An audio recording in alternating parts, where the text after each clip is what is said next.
Olá, tudo bem? Estamos começando mais uma conversa de mercado com a Brain. Eu sou o Lucas Finotti, analista de inteligência de mercado, e hoje a gente vai fazer a segunda entrevista de uma série de entrevistas sobre um projeto de pesquisa que está sendo desenvolvido pelo INSPER e que tem como parceira a Brain. No tema da entrevista de hoje, a gente vai começar a falar, a gente vai aprofundar, na verdade, um dos grandes temas, um dos grandes assuntos discutidos no projeto, que embasa o projeto de pesquisa, que é a acessibilidade. Eu estou aqui novamente com o professor Adriano, que é professor, professor do INSPER, pesquisador do Observatório, do Laboratório Arquifuturo de Cidades. Seja bem-vindo novamente, Adriano, aqui na nossa conversa. Obrigado, Lucas. Prazer estar aqui para essa segunda entrevista. Como eu falei, como eu anunciei agora há pouco, então a gente tem como esse segundo dia, né, segunda entrevista, o tema de acessibilidade, que você já tinha comentado na nossa primeira entrevista, na nossa abertura da série, que era um tema central do estudo. Então eu queria que você trouxesse novamente esse conceito e explicasse para o pessoal que acompanha aqui o canal da Brain o que significa acessibilidade nesse projeto que está sendo desenvolvido. Tá. Bom, primeira coisa é que a acessibilidade, aqui a gente não fala de acessibilidade para pessoas com deficiência, né? Que é aquela forma de pensar os prédios e os locais a partir de você permitir o acesso de pessoas que têm alguma limitação física, que nem é a minha especialidade. O que a gente está falando aqui é de acessibilidade a transporte, por meio de transporte aos benefícios da cidade. Então a gente mora em cidades porque tem benefícios de se morar em cidade. Ao mesmo tempo que eu tenho um problema que eu pego congestionamento para vir da minha casa ao meu trabalho, eu tenho que conviver com um vizinho que mora ao meu lado, tem barulho, né, poluição sonora, tem poluição no ar, tem vários malefícios e desvantagens de se viver em cidade. Mas ainda assim, a gente vê mais e mais pessoas vivendo em cidades. Em 2011, no começo dessa década passada, a gente passou a marca de mais pessoas vivendo em cidades no mundo do que pessoas vivendo no mundo rural. São Paulo, e para nós que somos brasileiros, isso não é muita novidade, porque nós somos um país que, apesar de em desenvolvimento, tem um nível de urbanização muito avançado em relação a outros países em desenvolvimento, que em geral têm níveis menores de urbanização.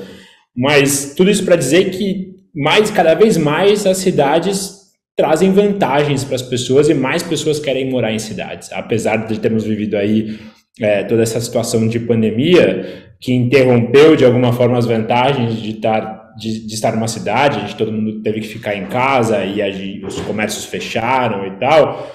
Ainda assim, algumas pessoas saíram da cidade, muitas delas estão voltando, as cidades estão retomando suas atividades, ainda em certos níveis ainda abaixo, então o nível de uso do transporte público ainda está abaixo do que era o nível pré-pandêmico, o uso dos shopping centers, por exemplo, também, né? Então tem algumas coisas que vão ficar para sempre, mas de forma geral a gente vê que as cidades não morreram, as cidades continuam fazendo muito sentido, as pessoas querem continuar morando em cidades e agora estão voltando para essas cidades. E por que a gente mora em cidades, né? Porque a gente tem acesso a certas coisas que só são possíveis na cidade.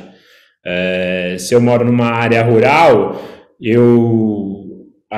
provavelmente o mercado que eu vou ter mais próximo ou um restaurante que eu vou ter mais próximo vai ser muito mais distante do que se eu morar numa cidade. Sem dizer que numa área rural, dificilmente eu vou ter um restaurante asiático, uma loja especializada em antiquarias, igual eu tenho num bairro de Pinheiros aqui em São Paulo, por exemplo.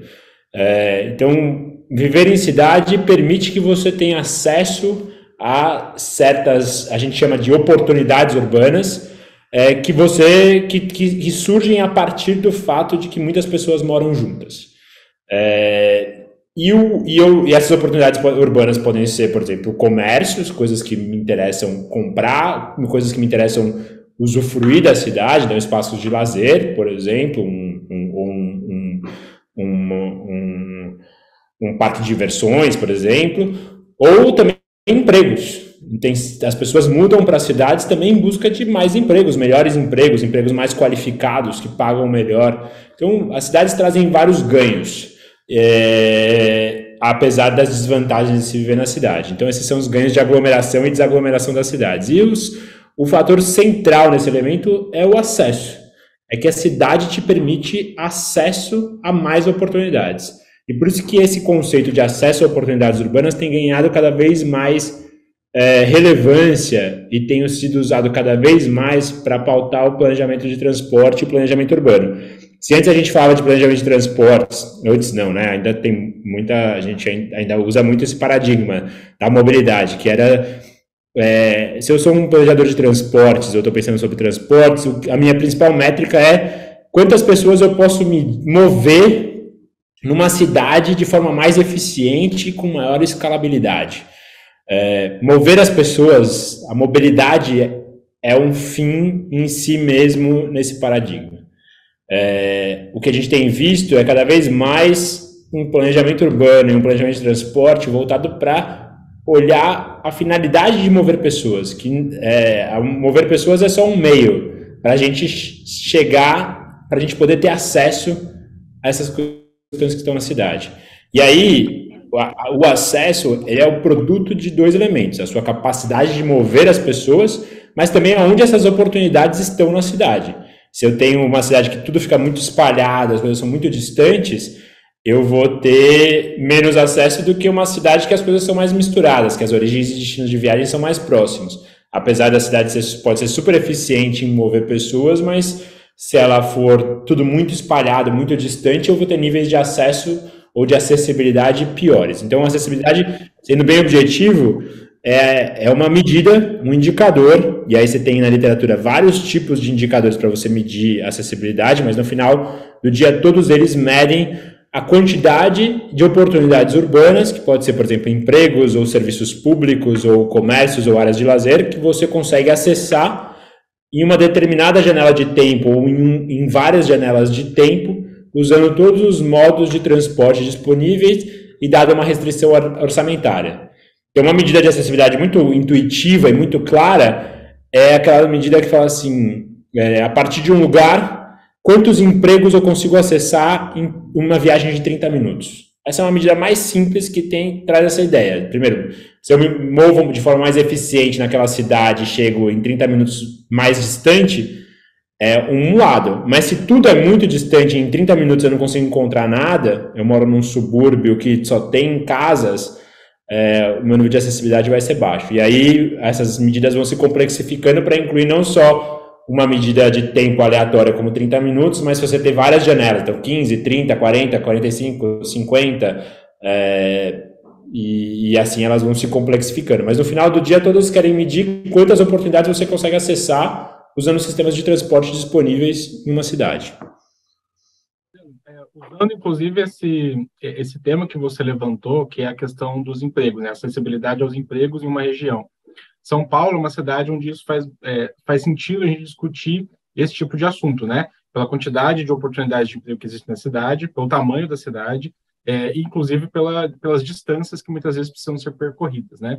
Nesse sentido, você entende que o plano diretor que foi aprovado lá em 2014, que vocês estão estudando, né, que a gente está estudando nesse projeto, ele foi efetivo em conseguir transformar a cidade de São Paulo em uma cidade mais compacta, no sentido de aproximar oportunidades, ou ainda precisa de ter modificações para que isso melhore? Essa é a pergunta de $1 milhão que a gente está tentando responder, né? A gente hoje conseguiu olhar para a produção imobiliária, né, com bastante granularidade, eu diria, e perceber que o novo plano diretor, né, que já não é tão novo, está sendo revisado agora, mas o atual plano diretor de São Paulo, através dos eixos de adensamento que a gente conversou um pouco na última entrevista, ele conseguiu atrair produção imobiliária de forma muito intensa, muito clara, para a proximidade dos eixos de transporte, e não só para certas estações. Em geral, a gente vê falando assim, a Vila Madalena está traindo muitos empreendimentos, a região de Pinheiros está traindo muitos empreendimentos, mas quando a gente olha para os dados, e não só para essas informações anedóticas, a gente vê que tem muitas outras estações que estão atraindo muito mais do que essas que em geral aparecem na mídia. Mas de forma geral, a gente vê que, independente da proximidade ao centro da cidade, as estações estão sendo capazes de atrair diferentes tipos de empreendimento, diferentes tipos de unidades para públicos diferentes, mas a estratégia dos eixos, eu diria, no resultado atual que a gente ainda tem alguns meses aí de pesquisa, que eles estão sendo efetivos em atrair origens de destino, ou seja, pessoas para morar naquelas regiões. Um disclaimer importante aqui é que a gente olha para a densidade construtiva e densidade de unidades. O ideal para a gente olhar para a densidade populacional. É muito difícil olhar para a densidade populacional porque esse dado só existe a partir do censo. E o censo tem idealmente tem um período de 10 anos entre eles. Agora a gente está, inclusive, com mais tempo entre o último censo e o censo que está atualmente sendo recenseado. Mas a gente usa a densidade construtiva como uma proxy de densidade populacional, que não é uma proxy perfeita, mas que ainda assim diz sobre densidade de unidades. Então, é uma informação útil. Então, eu diria que está sendo efetiva, com todos esses disclaimers, de atrair origens de viagem. Os destinos de viagem, que são os empregos e os comércios, a gente ainda está analisando. Então, não posso te dizer agora. Você já comentou na nossa entrevista de abertura que você tem ali um viés, você tem um aprofundamento em discussões vinculadas ao transporte, né, ao desenvolvimento de transporte.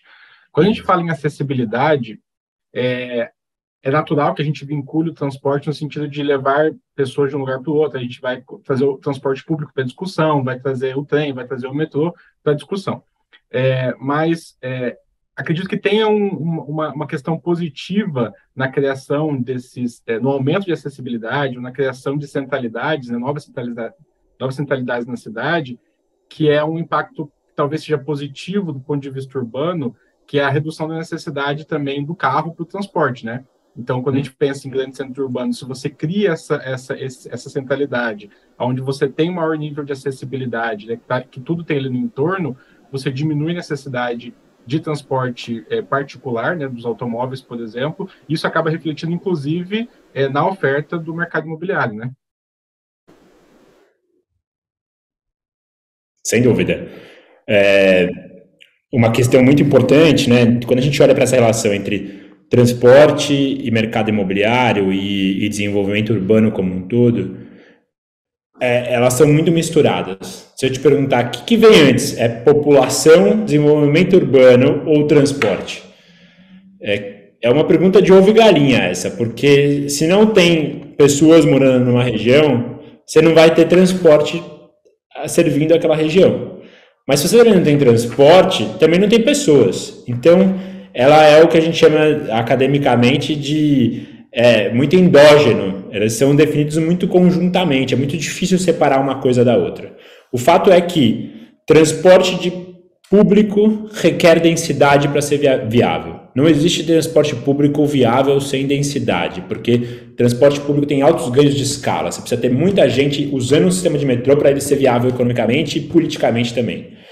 Ao mesmo tempo, você ter uma estação de metrô, e se o zoneamento permitir, e ele tem que permitir, de forma geral, claro que tem muitas peculiaridades nisso, mas ele, na minha visão, tem que permitir, você vai ter mais desenvolvimento imobiliário, mais verticalização e mais pessoas morando no entorno dessas estações, porque o mercado imobiliário e as pessoas valorizam a acessibilidade. Isso é precificado pelo mercado e é altamente valorizado. Então você tem a tendência de verticalização e de incorporação para a exploração de terras que estão próximas, que são muito acessíveis, que acabam se valorizando por esse atributo que aquele lote, aquele solo traz em si de acessibilidade. E permitir que isso aconteça tem muitas vantagens. Então eu acabei de terminar um estudo olhando para 50 anos de desenvolvimento urbano e de transporte na cidade de São Paulo, e eu mostro que a construção de transporte, de infraestrutura de metrô e de trens urbanos teve a capacidade de atrair mais desenvolvimento vertical. Então, ele aumentou o coeficiente de aproveitamento observado nas regiões em que você teve novas linhas de metrô ou da CPTM. E a implantação de avenidas e vias arteriais na cidade, que dominou a agenda urbana, a agenda de transporte durante muito tempo, desde o plano de avenidas da década de 30 até recentemente, promoveu um espraiamento da cidade. De forma que, se a gente tivesse implementado o plano básico do metrô, que foi proposto em 1968, ao invés de construir parte das avenidas que a gente construiu da década de 40 até a década de 80, 90, a gente poderia ter uma cidade 2,5 vezes mais densa do que a gente tem hoje. Isso significa que as pessoas usariam mais transporte público, porque quanto mais adensado, isso também já está comprovado na literatura, quanto mais adensada é uma cidade, maior o uso do transporte público se ele estiver disponível, e menores as emissões de poluentes, especialmente CO2, porque as viagens são mais curtas, as viagens são feitas de modos mais ativos, por bicicleta e por caminhadas, curtas caminhadas, e mais uso de transporte público. Então, hoje, Lucas, se você me perguntar, se eu quero fazer bem para o meio ambiente, quero ter a menor pegada de carbono possível, onde que eu devo morar? Eu diria que você tem que morar na ilha de Manhattan. É o lugar mais sustentável para você morar hoje. Não é no meio rural. O meio urbano adensado, ele traz vantagens de eficiência muito grandes em termos de transporte e de provimento de serviço público. Você tem que levar esgoto, água, coleta de lixo para uma região de baixa densidade, é muito caro. Uma região de baixa densidade é muito dependente do carro, enquanto que numa cidade mais densada, mais compacta, você consegue ter serviços de transportes públicos viáveis e você tem ganhos de escala muito grandes nos serviços públicos e viagens muito mais curtas e feitas por modos mais ativos e sustentáveis. E no centro de tudo isso está a questão da acessibilidade. Então, os benefícios de tudo isso está no fato de que regiões mais densas são mais acessíveis se elas forem também de usos mais mistos, se elas tiverem certas características urbanas que promovam a acessibilidade. Inclusive, Adriano, a gente já está aqui encaminhando para o final dessa segunda entrevista, e esse tema que você levantou, né, da junção da acessibilidade com o processo de verticalização, né, e com maior adensamento, é o tópico da nossa próxima entrevista. Na nossa próxima entrevista, a gente vai falar um pouco sobre o impacto dos grandes empreendimentos, né, os impactos positivos, né, e possíveis impactos negativos também, dos grandes empreendimentos para as cidades. E você acaba de dar um exemplo ali de como que esses empreendimentos, até pegando a cidade de Nova York como exemplo, né, que é uma cidade que é a ilha de Manhattan ali, né, é completamente verticalizada, com grandes empreendimentos, ela teria ali mais aspectos de acessibilidade, inclusive mais aspectos de sustentabilidade do que cidades mais espraiadas ou cidades menos verticalizadas, né? Isso vai ser, inclusive, o tópico do nosso próximo encontro. Queria agradecer, então, novamente, Adriano, por participar aqui da nossa segunda entrevista. Espero que o pessoal que esteja assistindo esteja gostando dessa série. Convido, inclusive, todos a seguirem aqui no canal do YouTube a Brain e também seguir a Brain nas redes sociais, onde a gente vai sempre postar as datas das divulgações dos próximos vídeos dessa série de entrevistas. Agradeço novamente sua participação, Adriano, e até nosso próximo encontro. Obrigado, Lucas. Até o próximo.